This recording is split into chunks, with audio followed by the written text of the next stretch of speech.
शांति।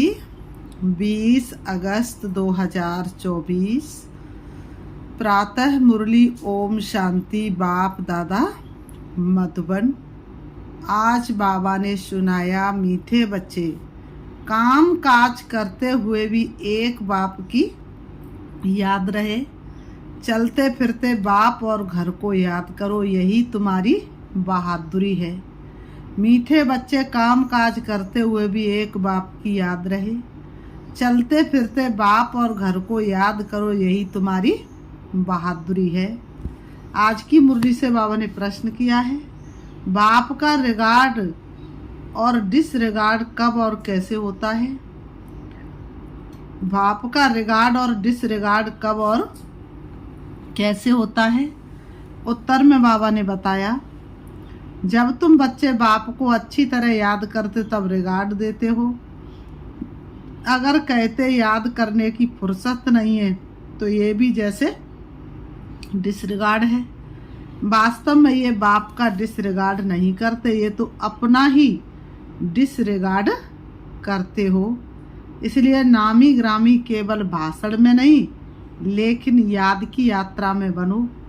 नामी ग्रामी केवल भाषण में नहीं, याद की यात्रा में बनो। याद का चार्ट रखो, याद से ही आत्मा सतो प्रधान बनेगी। बाबा कहते, याद नहीं तो आत्मा भी सतो प्रधान नहीं। ओम शांति। रूहानी बच्चों प्रति रूहानी बाप समझाते हैं। ये जो 84 के चक्र का ज्ञान समझाया जाता है, ये तो एक नॉलेज है जो तो हम बच्चों ने जन्म जन्मांतर पढ़ी है और धारण करते आए हैं। ये तो बिल्कुल सहज है, ये कोई नई बात नहीं। बाप बैठ समझाते हैं, सतयुग से लेकर कलयुग अंत तक तुमने कितने पुनर्जन्म लिए हैं? ये ज्ञान तो सहज रीति बुद्धि में है ही। ये भी एक पढ़ाई है, रचना के आदि मध्य अंत को समझना है। सो बाप के सिवाय और कोई समझा नहीं सकते। बाप कहते, इस ज्ञान से भी ऊंच बात है याद की यात्रा। ज्ञान से ऊंची बात क्या है? याद की यात्रा, जिसको योग कहा जाता है। बाबा कहते, योग अक्षर मशहूर है, परंतु ये है याद की यात्रा। योग अक्षर मशहूर है, लेकिन बाबा ने क्या, ये तो याद की यात्रा है। जैसे मनुष्य यात्रा पर जाते हैं, कहेंगे हम फलाने तीर्थ यात्रा पर जाते हैं, श्रीनाथ या अमरनाथ जाते हैं, तो यह याद रहता है।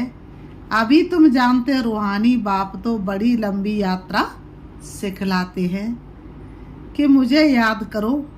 उन यात्राओं से तो फिर लौट आते हैं। ये वह यात्रा है जो मुक्ति धाम में जाकर निवास करना है।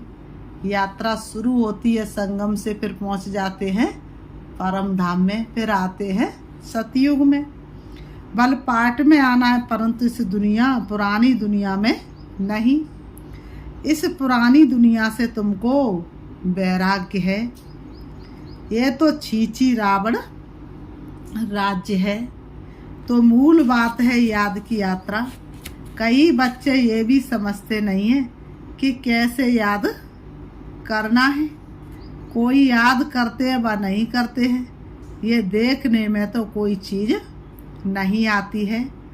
बाप कहते, अपने को आत्मा समझ, मुझ बाप को याद करना है। देखने की तो चीज़ नहीं, ना मालूम पड़ सकता है ये उस अवस्था में कहाँ तक याद की यात्रा में कायम रहते हैं। ये तो खुद ही जाने, युक्ति तो बहुतों को बताते हैं। कल्याणकारी बाप ने समझाया है, अपने को आत्मा समझ से बाबा को याद करो, बल अपनी सर्विस भी करते रहो। जैसे मिसाल, पहले पर बच्चे हैं चक्कर लगाते रहते हैं, जैसे मिसाल पैरे पर बच्चे हैं चक्कर लगाते रहते हैं। इनको याद में रहना तो बड़ा सहज है। सिवाय बाप की याद के और कुछ याद नहीं आना चाहिए। बाप की याद के अलावा और कुछ याद नहीं आना चाहिए। बाबा कहते हैं, बाबा कहते बाप की याद के अलावा और कुछ याद नहीं आना चाहिए। बाबा मिसाल दे बताते हैं, उस याद की यात्रा में ही आए जाए। जैसे पादरी लोग जाते हैं, कितना साइलेंस में जाते हैं, तो तुम बच्चों को भी बड़ा प्रेम से बाप और घर को याद करना है। ये मंजिल बड़ी भारी है। भक्त लोग भी यही पुरुषार्थ करते रहते हैं, परंतु उनको ये पता नहीं है कि हमको वापस जाना है। वह तो समझते जब कलयुग पूरा होगा तब जाएंगे। उनको भी ऐसे सिखलाने वाला तो कोई है नहीं। बाबा ने कहा उनको सिखलाने वाला तो कोई है नहीं। तुम बच्चों को तो सिखलाया जाता है। तुम्हें तो बाप के द्वारा कितनी ऊंची नॉलेज मिलती है, कितनी ऊंची शिक्षाएं मिलती हैं, जिन पर तुम चल के अपने जीवन को बदल देते हो। तुम क्या से क्या बन जाते हो। बाबा कहते हैं जैसे बाबा ने कहा जैसे पहरा देते हो तो एकांत में जितना बाप को याद करेंगे उतना अच्छा है। पहरा देने वाले को और कोई काम तो है नहीं। तो याद से पाप कटते हैं जन्म जन्मांतर के। बाबा कहते पाप सिर पर है। जो पहले सतो प्रधान बनते हैं, राम राज्य में भी पहले हुए जाते हैं, तो उनको ही सबसे जास्ती याद की यात्रा में रहना है। कल्प कल्प की बात है, तो इनको याद की यात्रा में रहने का अच्छा चांस है। यहाँ तो कोई लड़ाई झगड़े की बात ही नहीं। कर हिले न जिब्या हिले, हिले न एक उदंत, और सुमिरन ऐसा कीजिए जो कट जाए जन्म जन्म के फंद। तो यहाँ पर तो लड़ाई झगड़े की कोई बात नहीं। बस चुपचाप बाप को यथार्थ रीति याद करते रहना और अपनी कमाई जमा करते रहना है। तो बाबा कहते हैं आते जाते अथवा बैठते एक पंथ दो कार, पैरा भी दो बाप को भी याद करो। कर्म करते बाप को याद करते रहो। पैरे वाले को तो सबसे जास्ती फायदा है, चाहे दिन को चाहे रात को। जो पैरा देते हैं उन्हों के लिए बहुत फायदा है। अगर ये याद रहने की आदत पड़ जाए तो बाप ने ये सर्विस बहुत अच्छी दी है। पैरा और याद की यात्रा 8 घंटे की ड्यूटी होती है ना पैरे की। तो बाबा ने कहा 8 घंटे अगर मन एकाग्र है तो कितना अच्छा चार्ट बन सकता है। ये भी चांस मिलता है बाप की याद में रहने का। ये भिन्न भिन्न युक्तियाँ बताई जाती हैं याद की यात्रा में रहने की। यहाँ तुम जितना याद में रह सकेंगे उतना बाहर धंधे याद में नहीं। इसलिए मधुबन में आते रिफ्रेश होने, एकांत में जाकर एक पहाड़ी पर बैठ याद की यात्रा में रहे। फिर एक जाए व 2-3 जाए, यहाँ चांस बहुत अच्छा है। यही मुख्य है बाप की याद। भारत का प्राचीन योग मशहूर भी बहुत है। अभी तुम समझते इस याद की यात्रा से पाप कटते हैं, हम सतो प्रधान बन जाएंगे। तो इसमें पुरुषार्थ बहुत अच्छा करना, बहादुरी तो इसमें है। जो काम करते बाप को याद कर दिखलाओ। कर्म तो करना ही है, क्योंकि तुम हो प्रवृत्ति मार्ग वाले। ग्रस्त व्यवहार में रहते, धंधा आदि करते, बुद्धि में बाप की याद रहे। इसमें तुम्हारी बहुत बहुत कमाई है। भला भी कई बच्चों की बुद्धि में नहीं आता है। बाबा कहते भला कई बच्चों की बुद्धि में नहीं आता है। बाप कहते रहते चार्ट रखो। थोड़ा बहुत कोई लिखते हैं, बाप युक्तियाँ तो बहुत बताते हैं। बच्चे चाहते बाबा के पास जाए, यहाँ बहुत कमाई कर सकते हैं। एकांत बहुत अच्छी है। बाप सन्मुख बैठ समझाते हैं, मुझे याद करो तो पाप कट जाए, क्योंकि जन्म जन्मांतर के पाप सिर पर हैं। बेकार के लिए कितने झगड़े चलते हैं, विघ्न पड़ते हैं। कहते बाबा हमको पवित्र रहने नहीं देते। बाप कहते बच्चे तुम याद की यात्रा में रह, जन्म जन्मांतर के पाप जो सिर पर है वह बोझा उतारो। घर बैठे शिव बाबा को याद करते रहो। याद तो कहाँ भी बैठ कर सकते हो, कहाँ भी रहते ये प्रैक्टिस करनी है। जो भी आए उनको भी पैगाम दो। बाप कहते हैं अपने को आत्मा समझ, बाप को याद करो। इनको ही योग बल कहा जाता है। बल माना ताकत शक्ति। बाप को सर्वशक्तिवान कहते हैं ना, तो वह शक्ति बाप से कैसे मिलेगी। बाप खुद कहते हैं मुझे याद करो तुम नीचे उतरते उतरते बाबा ने कहा तमो प्रधान बन गए हो, तो वह शक्ति बिल्कुल खत्म हो गई है, पाई की भी नहीं रही है। तुम्हारे में भी कोई है जो अच्छी रीति समझाते हैं, बाप को याद करते हैं। तुम्हारे में भी कोई है जो अच्छी रीति समझाते भी हैं और अर्थात रीति बाप को याद करते हैं। बाबा ने कहा तो अपने से पूछना है हमारा चार्ट कैसा रहता है, अपने आप से पूछना है हमारी याद का चार्ट कैसा रहता, हम कितने घंटे बाप को अर्थात रीति याद करते हैं। बाप तो सब बच्चों को कहते याद की यात्रा मुख्य है। बाप ने एक बच्चे से थोड़ी नहीं कहा, सबसे कहा ना कि बच्चे याद की यात्रा ठीक होनी चाहिए, याद से ही तुम्हारे पाप कटेंगे, योग अग्नि से जन्म जन्म के पाप भस्म हो जाए। तो बाबा ने कहा भल कोई सावधान करने वाला भी नहीं हो तो भी बाप को याद कर सकते हो ना। बाबा ने कहा जरूरी थोड़ी नहीं है कि तुम्हें घड़ी घड़ी सावधान किया जाए, बल विलायत में अकेले रहो तो भी याद में रह सकते हो। समझो कोई शादी किया हुआ है, स्त्री और कोई जगह है तो उनको भी लिख सकते हो।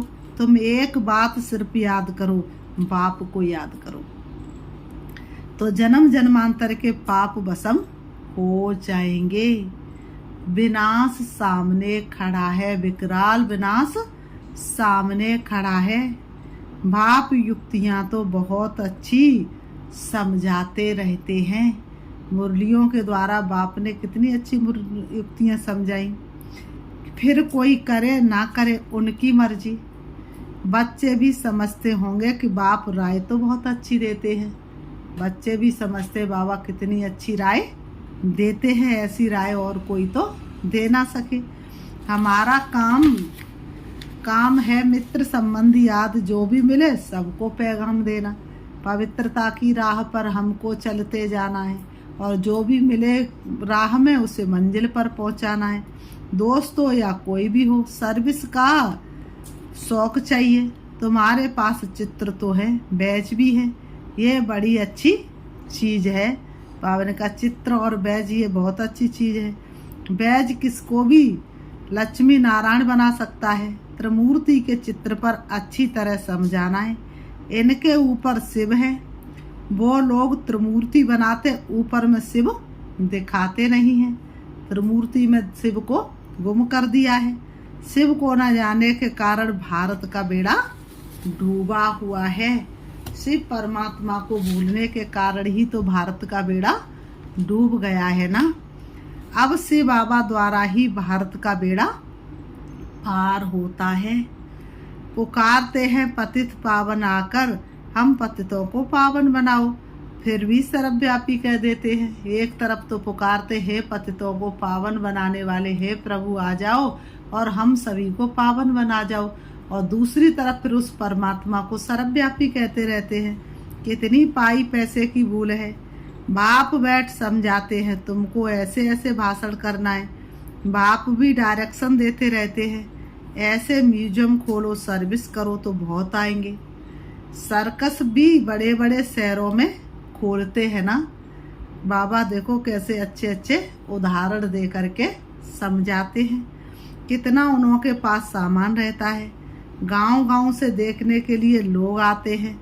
इसलिए बाबा कहते तुम भी ऐसा खूबसूरत म्यूजियम बनाओ जो देखकर खुश हो जाए, फिर औरों को जाकर सुनाए।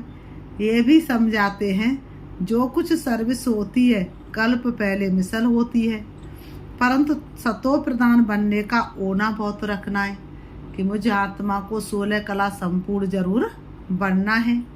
इसमें ही बच्चे गफलत करते हैं, याद की यात्रा में ही बच्चे सबसे ज्यादा गफलत करते हैं। माया विघ्न भी इस याद की यात्रा में ही डालती है।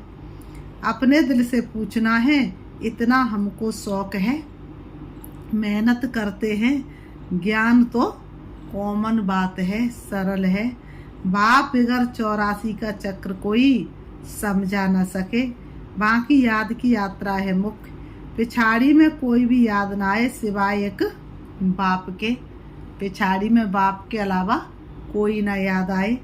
बाबा ने कहा डायरेक्शन तो बाप पूरे देते रहते हैं, मुख्य बात है याद करने की। तुम कोई को भी समझा सकते हो, भले कोई भी हो, सिर्फ तुम बैज पर समझाओ। और कोई के पास ऐसे अर्थ सहित मेडल नहीं होते। मिलिट्री वाले अच्छा काम करते तो उनको मेडल मिलते हैं। राय साहब का मेडल सब देखेंगे। इनको वायसराय से टाइटल मिला है, आगे वायसराय होते थे। अभी तो उनके पास कोई पावर है नहीं। अभी तो देखो सब प्रजा बन चुके हैं, प्रजा पर राज्य है। अभी तो कितने झगड़े लगे पड़े हैं। मनुष्य बहुत हो गए तो उनके लिए जमीन चाहिए शहर में। अभी बाबा स्वर्ग की स्थापना कर रहे हैं। इतने सब खलास हो, बाकी कितने थोड़े जाकर रहेंगे। जमीन ढेर होगी, वहाँ तो सब कुछ नया होगा। सतयुग में तो सब कुछ नया होगा। उस नई दुनिया में चलने के लिए फिर अच्छी रीति पुरुषार्थ करना है। बाबा कहते नई दुनिया में चलने के लिए तुम बच्चों को बहुत अच्छी तरह से पुरुषार्थ करना है। हर एक मनुष्य पुरुषार्थ करते हैं बहुत ऊंच पद पाने का। कोई पूरा पुरुषार्थ नहीं करते तो समझते नापास हो जाएंगे, खुद भी समझते हम फेल हो जाएंगे। फिर पढ़ाई आदि को छोड़कर नौकरी में लग जाते हैं।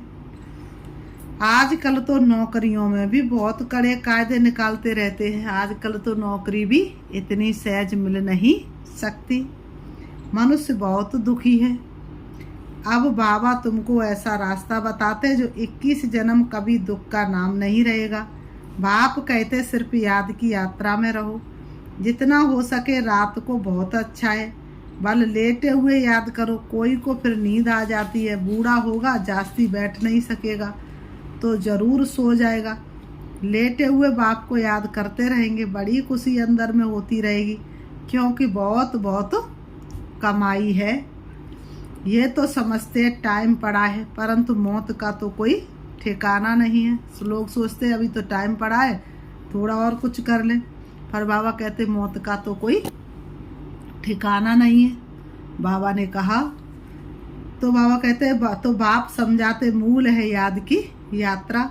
बाहर शहर में तो मुश्किल है, यहाँ आते हैं तो बड़ा अच्छा चांस मिलता है। कोई फिक्रात की बात नहीं, इसलिए यहाँ चाट बढ़ाते चलो। तुम्हारे कैरेक्टर्स भी इससे सुधरते जाएंगे। परंतु माया बड़ी दुस्तर है। घर में रहने वालों को इतना कदर नहीं रहता है जितना बाहर वालों को है। बाबा कहते हैं फिर भी इस समय गोपों की रिजल्ट अच्छी है। कई बच्चियां लिखती हैं शादी के लिए बहुत तंग करते, क्या करें। जो मजबूत सेंसिबल बच्चियां होंगी वह कभी ऐसे लिखेंगी नहीं। लिखती हैं तो बाबा समझ जाते हैं कि भेड़ बकरी हैं, ये तो अपने हाथ में है जीवन को बचाना। बाबा ने कहा जीवन को बचाना अपने हाथ में है। इस दुनिया में अनेक प्रकार के दुख हैं। अब बाबा तो सहज बताते इस दुनिया में दुखों की लिस्ट निकालो तो बहुत बड़ी लिस्ट हो जाए। तुम बच्चे तो महान भाग्यशाली हो जो आकर साहिबजादे बने हो। बाप कितना ऊंच बनाते हैं, फिर भी तुम बाप को गाली देते हो, सो भी कच्ची गाली। इतने तमो प्रधान बने हो जो बात पूछो इससे जास्ती और क्या सहन करेंगे। कहते हैं ना जास्ती तंग करेंगे तो खत्म कर देंगे। तो ये बाप बैठ समझाते। शास्त्रों में तो कहानियां लिख दी हैं। बाबा युक्ति तो बहुत सहज बताते हैं। कर्म करते हुए याद करो, इसमें बहुत बहुत फायदा है। सवेरे आकर याद में बैठो, बहुत मजा आएगा। परंतु इतना शौक नहीं है। टीचर स्टूडेंट की चलन से समझ जाते हैं, ये फेल हो जाएंगे।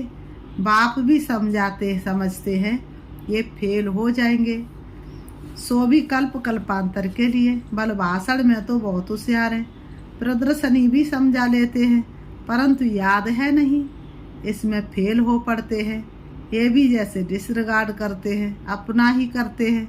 शिव बाबा का तो डिसरिगार्ड होता नहीं। ऐसे कोई कह ना सके कि हमको फुर्सत ही नहीं याद करने की।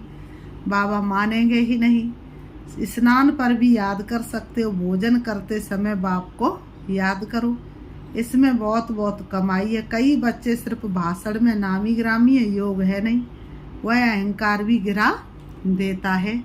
फिर बाबा कहते हैं, अच्छा मीठे मीठे सिकीलते बच्चों प्रति माता पिता बाप दादा का याद प्यार और गुड मॉर्निंग। रूहानी बाप की रूहानी बच्चों को नमस्ते। हम रूहानी बच्चों की रूहानी बाप दादा को याद प्यार और नमस्ते नमस्ते नमस्ते।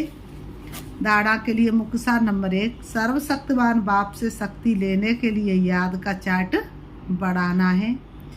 याद की भिन्न भिन्न युक्तियां रचनी है। एकांत में बैठ विशेष कमाई जमा करनी है। नंबर 2, सतो प्रधान बनने का ओना रखना है।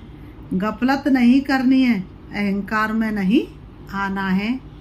योगी वही है सच्चा जिसने अहंकार को मारा हो। सर्विस का शौक भी रखना है, साथ साथ याद की यात्रा पर भी रहना है। वरदान, सब कुछ बाप हवाले कर कमल पुष्प समान न्यारे प्यारे रहने वाले डबल लाइट भव। सब कुछ बाप हवाले कर कमल पुष्प समान न्यारे प्यारे रहने वाले डबल लाइट भव। स्पष्टीकरण है, बाप का बनना अर्थात सब बोझ बाप को दे देना। डबल लाइट का अर्थ है सब कुछ बाप हवाले करना। ये तन भी मेरा नहीं, तो जब तन ही नहीं तो बाकी क्या। आप सबका वायदा ही है, तन भी तेरा, मन भी तेरा और धन भी तेरा। जब सब कुछ तेरा कहा तो बोझ किस बात का। इसलिए कमल पुष्प का दृष्टांत स्मृति में रख सदा न्यारे और प्यारे रहो, तो डबल लाइट बन जाएंगे। सदा न्यारे और प्यारे बनेंगे तो डबल लाइट बन जाएंगे। आज की मुरली से बाबा ने स्लोगन दिया है, रूहानियत से रौब को समाप्त कर स्वयं को शरीर की स्मृति से गलाने वाले ही सच्चे पांडव हैं। रूहानियत से रौब को समाप्त कर स्वयं को शरीर की स्मृति से गलाने वाले ही सच्चे पांडव हैं। अच्छा, ओम शांति। अभी हम बाबा को याद करते हैं, देखेंगे अपने आप को। मैं वास्तव में एक चमकती हुई दिव्य ज्योति हूँ। मैं शरीर से न्यारी हूँ। शरीर तो मेरा वस्त्र है जो मैंने थोड़े से समय के लिए पहना है। बाकी मैं एक आत्मा हूँ, एक मणि हूँ। मैं आत्मा शरीर रूपी वस्त्रों से दूर होकर उड़ रही हूँ, सृष्टि रूपी आंगन से दूर चली जा रही हूँ, अपने प्यारे घर परम धाम की ओर पहुँच जाती हूँ। उस सुंदर दुनिया, मणियों के देश, जहाँ प्रत्येक आत्मा मणि के समान चमक रही है। उससे ऊपर है प्यारे श्री बाबा जो संपूर्ण ब्रह्मांड में जिनका प्रकाश फैला हुआ है। मैं आत्मा उनके प्रकाश के नीचे प्रकाश के कारम में ढकी हुई हूँ और मुझे अतीन्द्रिय सुख आनंद की अनुभूति हो रही है। उनकी शक्तिशाली किरणें मुझे संपूर्ण पावन बना रही हैं और मैं आत्मा धीरे धीरे शक्तिशाली बनती जा रही हूँ। मुझे आत्मा के अंदर एक एक शक्तियाँ प्रवेश कर रही हैं। मुझे आत्मा का प्रकाश बढ़ता जा रहा है। मैं आत्मा जन्म जन्मांतर के पापों से मुक्त हो रही हूँ। मेरे जन्म जन्मांतर के विक्रम विनाश हो रहे हैं। मैं शक्तिशाली बनती जा रही हूँ, सर्व शक्तियों से संपन्न बन रही हूँ। अब मैं आत्मा सर्व गुण और शक्तियों से भरपूर होकर वापस आ रही हूँ। परम धाम से नीचे मैं आत्मा आ रही हूँ सृष्टि रंगमंच पर। आकर के दोनों ब्रह्म के बीच ब्रकुटी में विराजमान हो जाती हूँ। मुझ आत्मा की शक्तियाँ चारों तरफ फैली हुई हैं और चारों तरफ के वातावरण को शक्तिशाली बना रही हैं। मुझे आत्मा की शक्तिशाली किरणें विश्व के कोने कोने में फैलकर सबके दुख दर्द समाप्त कर रही हैं। सबको हल्कापन महसूस करा रहे हैं। ओम शांति, ओम शांति।